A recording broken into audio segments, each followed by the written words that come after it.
And welcome to the show, everybody. Thanks for joining us. This is a special edition of the Joe Kelly Show. We are in Cooperstown, home of the National Baseball Hall of Fame and Museum, and that's what we're going to take a tour of right now. John Chestakowski is the Vice President of Communication and Education, and he's going to give us a tour. Local history, local culture, local events, your community. This is the Joe Kelly Show. Hey, Joe. Good to see you. Welcome back. Well, thank you. To the Hall of Fame. It's always great being in the Hall of Fame, especially this time of the year. This is rolling up. I got to believe the induction ceremony will be your busiest day of the year, yes? Yeah, we're looking forward to it. It should be a busy day, and it'll be wonderful to have a full stage and fans able to join us at the Hall of Fame induction. It's been a hall for not only the Hall of Fame, but everybody else that deals with the public with COVID and everything. Yeah, exactly. How long were you shut down? So we were only shut down for a couple of months.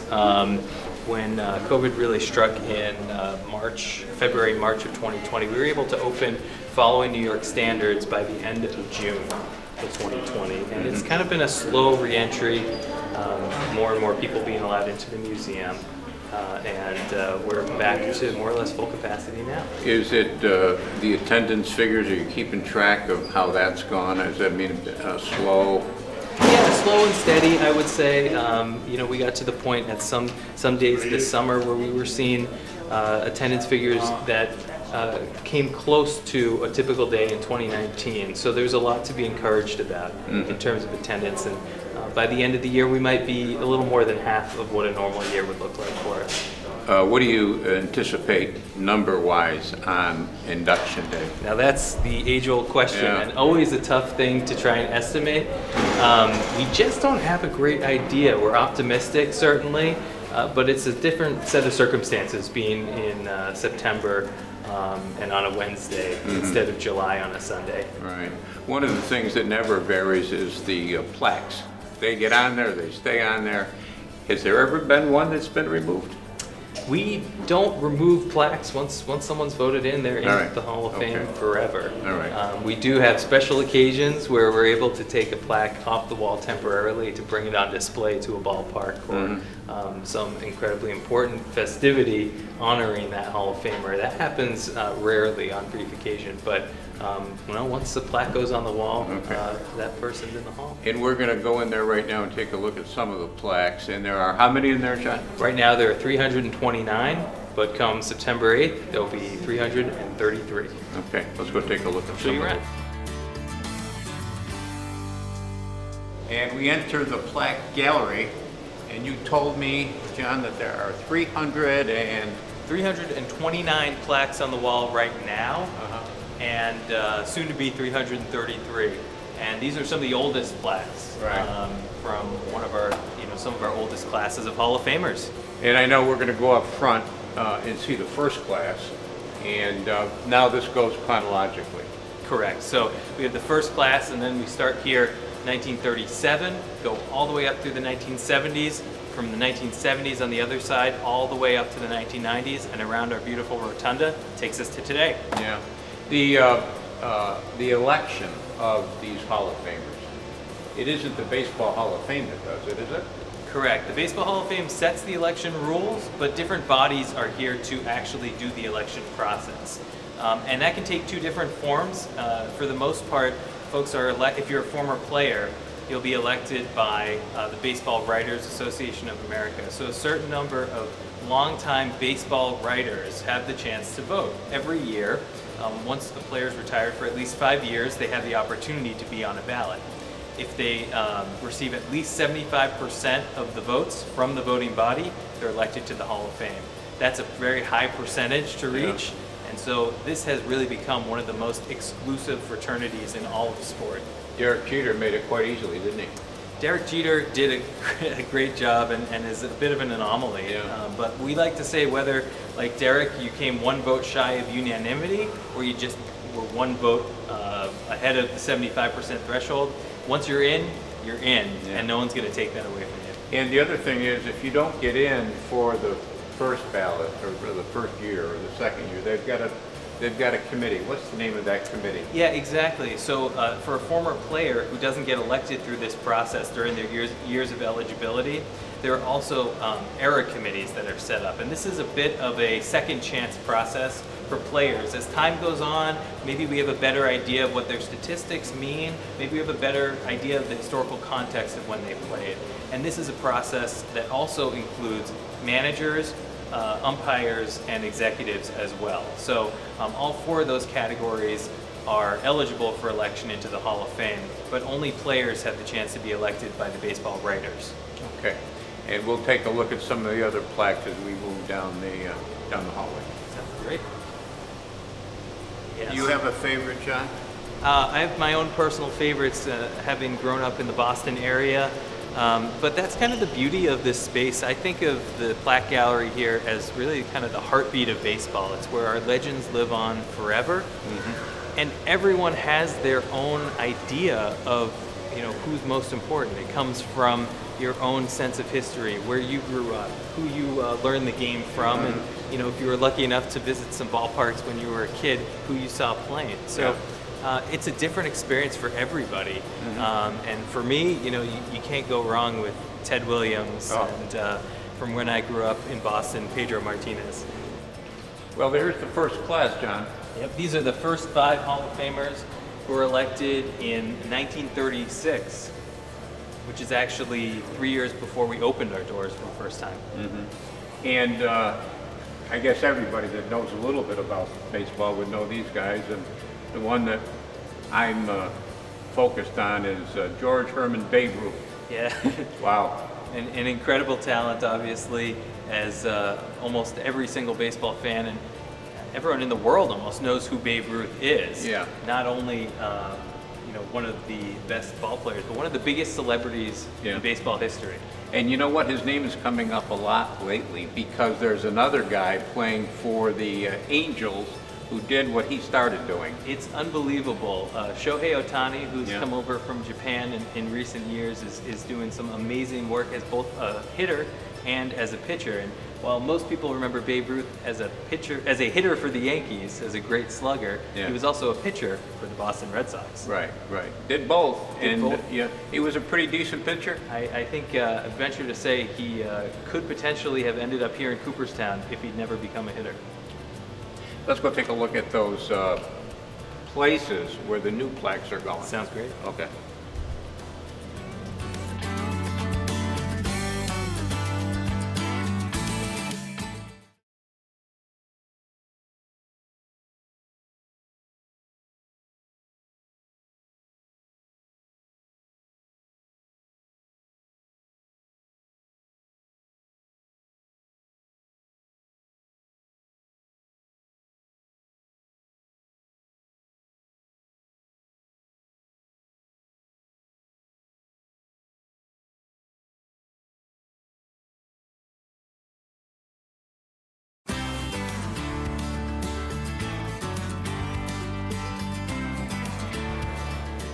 All right, John,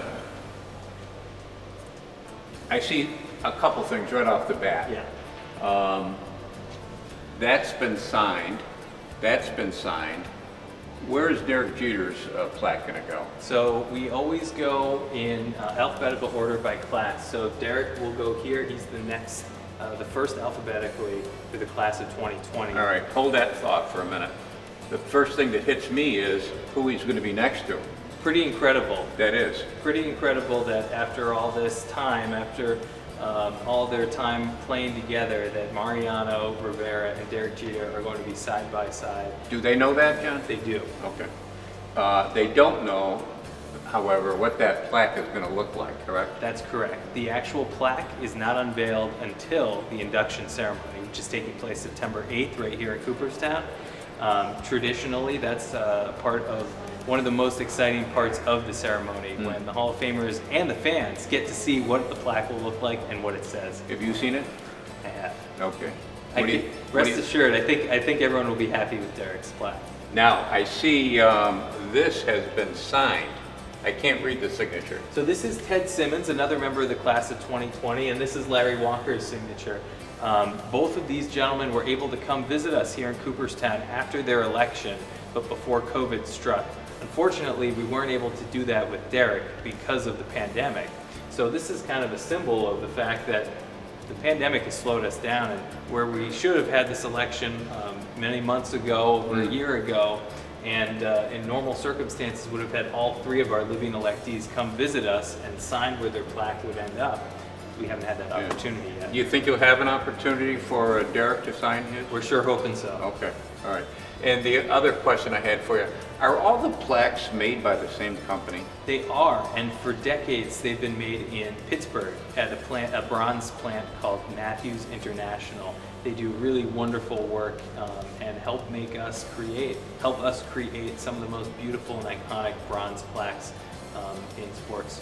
And who writes the There's the text itself, it takes months and months and months to refine what should be on these plaques. And it is a bit of a group effort, starts with our communications department, but there are other people involved in library research as well. Do the players, the inductees, have a say in what goes on the plaque?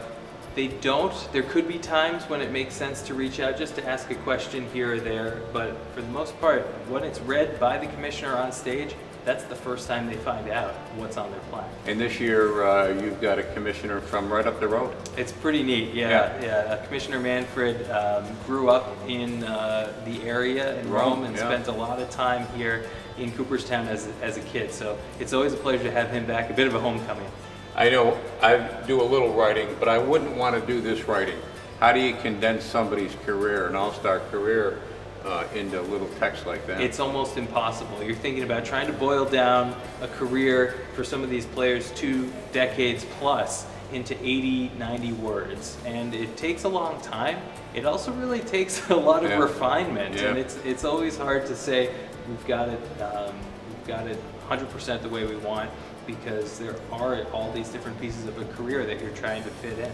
Yeah, before we move on, where do you go after here? It looks like you're up against a wall. Great question. We get that a lot. So what will happen next is we're going to wrap around this side with additional oak paneling. Okay. And so we'll be able to add 2 more rows of plaques all the way down this side of the wall. Okay. Well, you've got enough room then for years. I won't be around to see that ad. We've got a couple more decades to go before we have any issues, and you can come back and see it when it's done. Good, John. Thank you.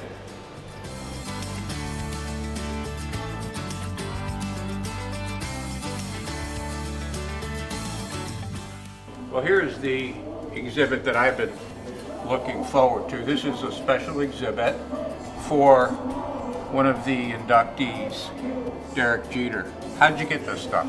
It's pretty incredible when you look at this exhibit and you see the breadth of his career, from his cap in high school to his Team USA jersey, of course the Yankee pinstripes, some bats he used in the All-Star game, all artifacts that he used during his career, and culminating, of course, with the iconic 5 World Series championship rings that Derek himself loaned to us for this specific exhibit.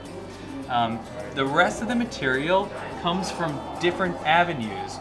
We go through a lot of different processes to make sure that we're able to document the game's history with artifacts that take place on the ground. So a lot of what I do and what my office does is communicating with teams as milestones approach or as incredible performances take place on the field. Through the teams, we're able to ask the players if they're willing to donate something to us, and 99.99% of the time, obviously something ends up here to allow us to tell the important stories of the game.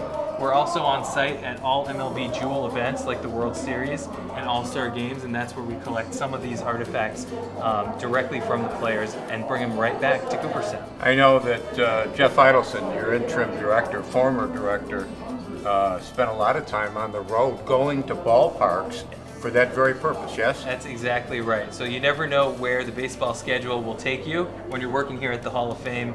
Cooperstown is the final destination for so many artifacts from the game's history, over 30,000 of them. And for many of them, someone from Cooperstown ends up on site at a ballpark to take it right back directly. How long will this special exhibit be up? This exhibit will be up celebrating our newest electees to the Hall of Fame until the end of this year. And in general, how often are you rotating exhibits here? So if somebody hasn't been here for a while, John. Yeah, so every couple years there's a new permanent exhibit here at the Hall of Fame. That doesn't mean that there aren't other display cases and small pieces that change. Artifacts are always getting put on display, taken off display on a regular basis. So no two visits to the Hall of Fame are going to be identical. Is there more in your storehouse, so to speak, your archives, than is out? That's 100% right. So in our collection, as I mentioned, we have about 30,000 three-dimensional artifacts like these: balls, caps, gloves, helmets, bats. But in our collection, we have about 10 times, but on display, we only have about 10% of that out here. So there is a lot that can be moved around. It also allows us to become a lending institution where some artifacts in our collection can go on display at other museums.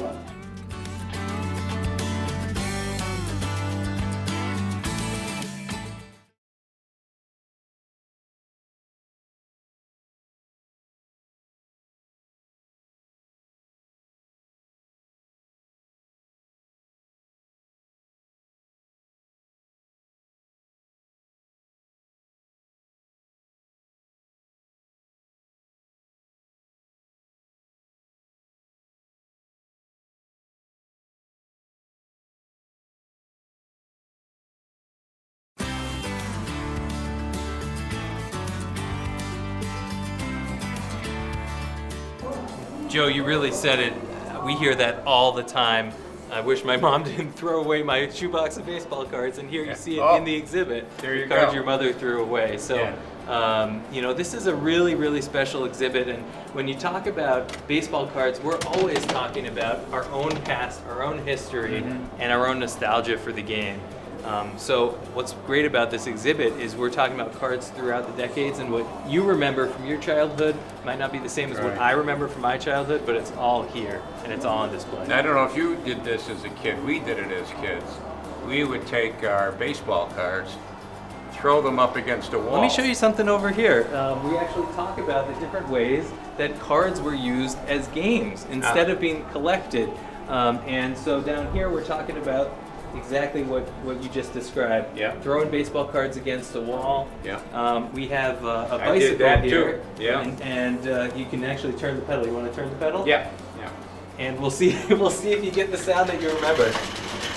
Not really. I don't get the sound that I remember, but probably because so many people have turned this. But I did do that. But the big thing we did, John, was this. Whether it's throwing them up against a wall, whether it's putting them on your bike, you took the cards you didn't care about. Exactly. For those. You weren't going to use your favorite player for that. Right. Let me show you a couple more things in this exhibit. Yeah. Baseball has gone into the two-dimensional stratosphere, and all sorts of different ways that baseball cards can be described.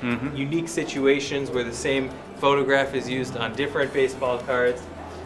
Over here on this side, we have a really neat display where people can actually get their picture taken and then emailed to them as a set of Topps baseball cards. Oh, that's nice. And probably the most people that come here and hear that we have a baseball card exhibit ask about one specific card.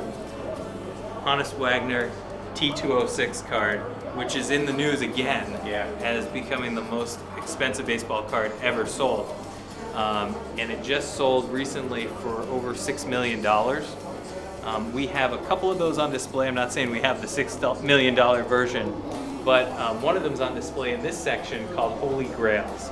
And these are some of the most coveted and valuable baseball cards out there. And these are actually behind special glass to keep them as free of light as possible. The glass is electrified, and only when you press a button does the glass allow light to come through. So then you can see the cards. So hit this button and look up here, and you'll see the Honus Wagner card. Oh, yes. Yeah. The iconic Honus Wagner card. You know, you speak about light. The light in the entire museum is museum quality. It is. It is. Everything we're doing here is in order to keep the artifacts that we have in as best possible condition as possible. When we acquire an artifact, it's always as a donation, and that started at the very beginning of the Hall of Fame when Babe Ruth was elected. He said, if you're opening a museum, if you're honoring me, here's a bunch of pieces of equipment that I used when I was playing.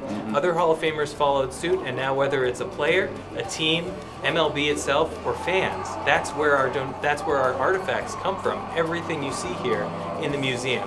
When we take on an artifact, it's our commitment that it'll be preserved forever, for as long as humanly possible. Yeah, so much is here. Cooperstown is known for baseball, but it wasn't always known for baseball. Why Cooperstown? Yeah, it's really actually an interesting story, as to why we're here, why the Baseball Hall of Fame is here in Cooperstown. So it was the mid-1930s when a gentleman named Stephen Clark, who loved this village, was starting to get concerned that maybe it wouldn't last forever, because a lot of farming and hops that were here were drying up and instead moving out to the Midwest. So he started to think, well, at the time, it was understood that baseball had been invented here in Cooperstown in 1839. Abner Doubleday. Abner Doubleday. And the centennial of baseball was coming up only a few years later in 1939. So Stephen Clark's thought was, let's celebrate the game and let's also help Cooperstown live and thrive. And now this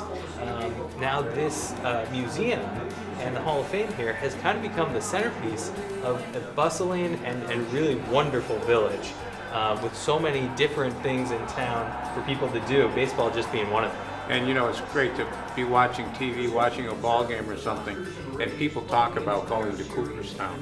Yeah, exactly. He deserves to be in Cooperstown. Not a baseball broadcast goes by without a mention of the Hall of Fame in Cooperstown. And what all these players are trying to get, I see right over there. So let's take a look at this case. Yeah, we are now in our Autumn Glory exhibit, all about the World Series, and this is it. This is what the players are striving for. This is every World Series ring that's ever been produced. All the way up through 2019, and then 2020, the Dodgers ring is actually on display behind us. So this is definitely a must-see location in the museum, and one of the most popular when visitors come here. Why do I see watches? So actually, before rings were handed out, there was no real tradition of giving out a specific item. The teams would give, some teams would give out a watch, some teams would give a pocket watch, sometimes it was a tie clip, and sometimes it was a pendant of sorts. Gotcha. It wasn't until the 1920s where a ring became the traditional gift for a player that was a part of a championship team. I got to ask you, the number of times I've gone by this exhibit, where is this from? This is actually a ticket booth that was at Yankee Stadium in the 1970s. Used actually until the 1970s, until 1973. Okay.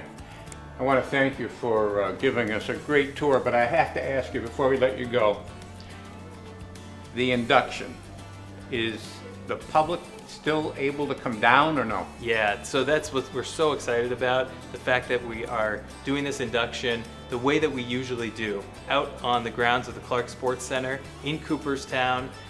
It's free and open to the public. Lawn seating is available, so any fans that are interested in coming, supporting these new electees to the Hall of Famer, Derek Jeter, Larry Walker, Ted Simmons, Marvin Miller, come on down and join us Wednesday, September 8th, and the ceremony starts at 1:30. I know you've got a question in your head, as do most people, about what the attendance is going to be like, but here's my prediction. It's going to be big because of Jeter. It could be really, really nice if the weather's works out in our favor. Obviously, New York City to Cooperstown's only about a 3.5 hour drive. So we could have some day travel, and we'll look forward to seeing a lot of Yankee pinstripes out on the field at the Clark Sports Center. All right, thanks again. Yeah, pleasure to have you here, Joe. My pleasure. Thanks for joining us.